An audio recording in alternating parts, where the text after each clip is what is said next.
The heavy bomber is so low that the men inside can see the faces of people on the ground looking up. 4 engines howl over the rooftops of a Romanian town at little more than chimney height, low enough to snap a radio antenna on a church steeple.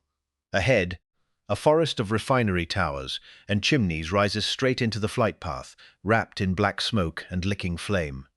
And the lead bomber, the one every other plane is following, is already on fire. Trailing smoke, its cockpit filling with heat, the burning aircraft does not climb, does not turn away. It holds its course straight into the inferno, leading the others in. None of this was how heavy bombers were meant to fight. 4-engine giants like these were built to strike from 4 or 5 miles up, tiny specks in a high blue sky. Instead, here they were skimming the ground itself, close enough to clip trees and cables and haystacks, threading between chimneys taller than they were flying. At this height there was nowhere to hide and no room for a mistake. A single burst, a single wire, a single tower could end a crew in an instant. And in the lead plane, 2 pilots had just made a decision that would cost them everything, choosing to fly their blazing aircraft over the target so that the men behind them would have someone to follow.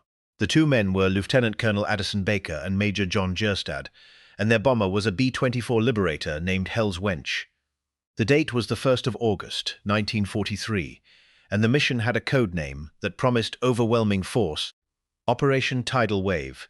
Their target was Ploesti in Romania, the vast complex of oil refineries that fueled the German war machine. Before this single terrible day was over, the men who flew it would be awarded 5 Medals of Honor, the most ever given for one air action in American history. 3 of those 5 would be awarded to men who did not come home. But how does a fleet of heavy bombers end up attacking at rooftop height, roaring through the chimneys of a burning city? Why would experienced pilots fly a flaming aircraft straight into the fire instead of saving themselves? And what went so terribly wrong over Ploesti that a mission meant to cripple Hitler's oil became one of the costliest air battles ever fought? To understand how it all came to this, how experienced men ended up flying a burning giant through the chimneys of a city, we have to go back to a single precious resource and the desperate plan to destroy it. Please take a moment to subscribe to the channel and to give this video a like, to understand why anyone would attempt such a mission and why brave men would fly it knowing the odds. We have to begin with the one thing the German war machine could not run without. Modern war runs on oil. Tanks, aircraft, submarines, trucks, all of it depended on a steady flow of fuel, and Nazi Germany had very little oil of its own. A huge share of what it did have came from a single place: the refineries around the Romanian city of Ploesti. This one sprawling complex has been called the taproot of German might, pumping out the fuel that kept the panzers rolling and the fighters flying.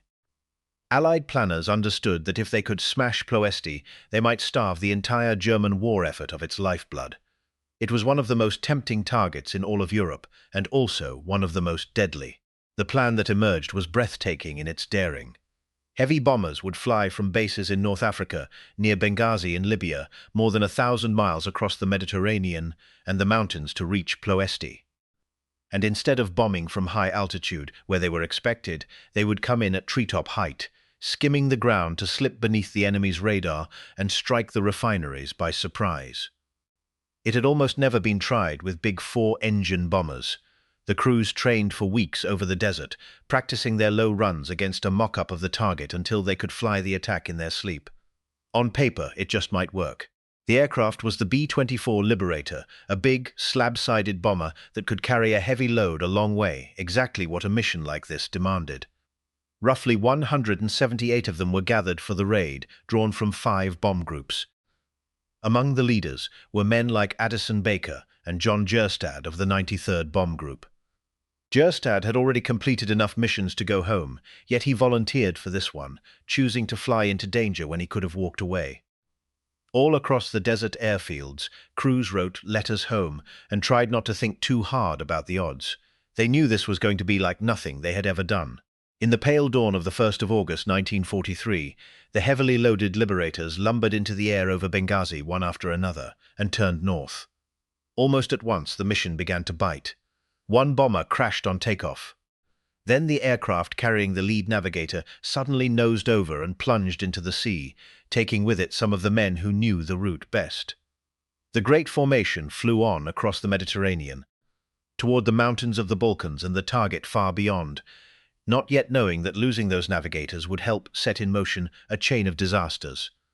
For now, they simply droned north into history. As the bombers reached the mountains, the neat plan began to unravel. Towering banks of cloud rose over the peaks, and the groups climbed to get through them. In the process, the long stream of bombers became separated, some groups pulling ahead, others dropping behind, the careful timing that the whole attack depended on slipping away. Radio silence, meant to preserve surprise, kept the scattered groups from sorting themselves out. By the time the leading bombers came down out of the high country and onto the plains of Romania, the great fist that was meant to strike Ploesti all at once had already begun to come apart. Then came the mistake that doomed the surprise. Approaching the target area, part of the force took a wrong turn at a key checkpoint, swinging toward the Romanian capital of Bucharest instead of toward Ploesti. It was an honest error, made harder by the loss of the lead navigators and the confusion of the scattered formation. But it was costly. The bombers had to realize the mistake, turn, and double back toward the refineries, and all the while the clock was running. The precious element of surprise, the very heart of the whole daring plan, was gone. Ahead of them, Ploesti was waking up, and its defenses were ready.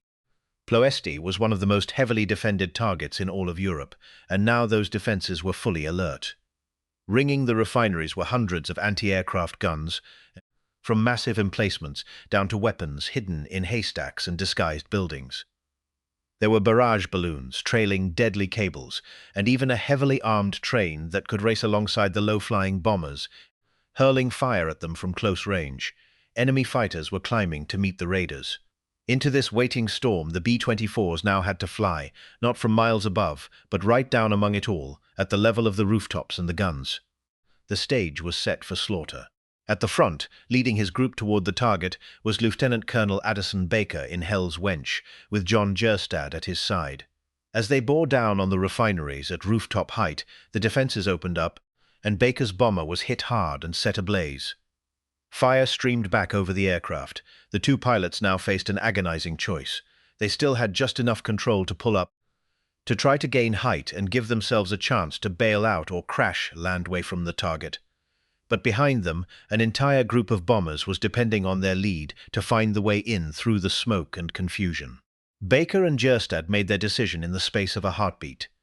Rather than save themselves, they held their burning aircraft low and on course, driving straight for the target so that the bombers behind them would have a leader to follow into the chaos. They gave up their one chance of escape to keep the attack together. It was a choice made not in the calm of a briefing room, but in a cockpit, filling with fire and smoke, at more than 200 miles an hour, a few feet above the ground. And having made it, the two men flew on into the heart of Ploesti. What the crews flew into next was like a vision of the underworld. The refineries were already burning, sending up towering columns of oily black smoke, and the bombers roared straight through it at rooftop height. Flame and haze blotted out the sun. Cables from the balloons hung in their path. Chimneys and towers loomed suddenly out of the murk. The air itself seemed to be on fire, thick with smoke, sparks, and the storm of the defenses. Pilots hauled their heavy bombers around obstacles they saw only at the last second, dropping their bombs onto the tanks and towers below, as the whole world dissolved into smoke and fire around them. At the front of it all, Addison Baker and John Jerstad held Hell's Wench on course through the smoke, leading their group over the target, even as their own aircraft came apart around them in flame. They stayed at the controls long enough to guide the others in and to give their crew whatever chance remained, keeping the burning bomber flying when every instinct screamed to save themselves. Then, its work done, the blazing aircraft could hold on no longer. It went down near the target it had led the way to. Baker and Jerstad were lost, along with most of their crew, having spent their final moments making sure others could follow. All across Ploesti the scene was chaos. Because the groups had been scattered and delayed, some bombers arrived over targets that were already burning or already bombed, flying through smoke so thick they could barely see. Delayed action bombs dropped by the first planes now lay ticking among the refineries, threatening the bombers coming in behind. Aircraft weaved between chimneys and balloon cables, so low that some came home later with treetops and cornstalks lodged in their frames. Crews watched friends beside them vanish in an instant, yet still they pressed the attack, driving through the inferno to put their bombs on the tanks and towers. Among the many acts of courage that day, one more stands out. A young pilot named Lloyd Hughes, barely out of his training, found his B-24 streaming fuel after being hit, the liquid pouring from his wounded aircraft. Ahead of him lay his target, wreathed in flame. Hughes knew that flying a fuel-soaked bomber into that fire was almost certainly fatal. He could have turned aside. Instead, he bored straight in at low level, held his course through the flames, and released his bomb squarely on the target before his aircraft, soaked in burning fuel, went down. For his refusal to turn away, Lloyd Hughes would receive the Medal of Honor. Others led their groups through the same hell and somehow lived to tell it. Colonel John Kane, known as Killer Kane, and Colonel Leon Johnson each guided their bombers over targets that were already blazing, pressing home their attacks through smoke, fire, and delayed action bombs when turning back would have been far easier to justify. Both men would also receive the Medal of Honor for their leadership over Ploesti. All around them, their crews performed feats of raw courage that would never be written down, simply to get their bombers through and out the other side. Those who made it through the target now faced the long, desperate journey home. The neat formations were gone, replaced by scattered, battered bombers, many trailing smoke, many carrying dead and wounded, all of them low on fuel after the endless flight and the violence over the target. Behind them, Ploesti burned. Ahead lay the same mountains, the same long stretch of hostile sky, and hundreds of miles of open sea. For exhausted crews in shot-up aircraft, simply staying in the air long enough to reach a friendly base was going to be a battle all its own. The ordeal was far from over. As the survivors clawed their way out of Romania, enemy fighters rose to hunt the stragglers, and more bombers went down on the long road home. Some aircraft were too damaged or too low on fuel to make it all the way back to North Africa, and their crews were forced to land wherever they could, in neutral Turkey, on distant fields, or in the sea. The great formation that had set out that morning was now a scattered trail of wreckage and exhausted men, strung out across 1,000 miles, each crew fighting its own private battle simply to survive the day. When the count was finally made, the price of Ploesti was staggering. Of the roughly 178 bombers that set out, more than 50 were lost, close to a third of the entire force. Hundreds of airmen were killed, and hundreds more were captured or missing. Whole crews of experienced men were simply gone.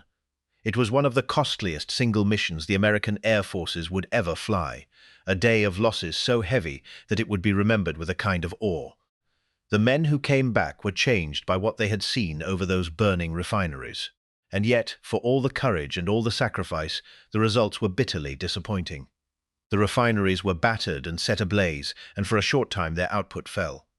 But Ploesti was vast, and much of its capacity was quickly repaired or simply switched to undamaged sections of the complex.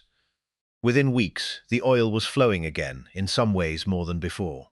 The taproot of German might have been struck a heavy blow, but it had not been cut. The terrible price had not bought the decisive victory the planners had hoped for. What Ploesti did produce was a record of valor unmatched in the history of American air power. For their actions on that single day, 5 men were awarded the Medal of Honor, more than for any other air mission the nation has ever flown. 2 of them were Addison Baker and John Jerstad, who had flown their burning aircraft over the target rather than abandon the men they were leading. A third went to young Lloyd Hughes, who bored through the flames rather than turn away. All 3 of them had given their lives. The other 2, Kane and Johnson, had led their groups through the fire and survived. Today, the raid on Ploesti is remembered less for what it destroyed than for the extraordinary courage of the men who flew it. It stands as a lesson in both the daring and the terrible cost of war, a mission where almost everything went wrong, and yet ordinary airmen rose to meet it with a bravery that still stuns us to read about. Behind the code names and the statistics were young men in loud, shaking aircraft, making impossible choices in seconds, and choosing, again and again, to see the mission through for the sake of the men beside them. So why would experienced pilots fly a burning bomber straight into the fire? Because other men were depending on them to lead the way, and they would not let them down, whatever it cost. The airmen of Ploesti remind us that courage is often quiet, practical, and unbearably brave, made not for glory but for the man in the next seat. If your father or grandfather flew in the bombers, served in the Army Air Forces, or took part in the great air battles over Europe, Leave their name and one thing about them in the comments below. They deserve to be remembered by name. Thank you for watching Wartime Journals, and we will see you on the next one.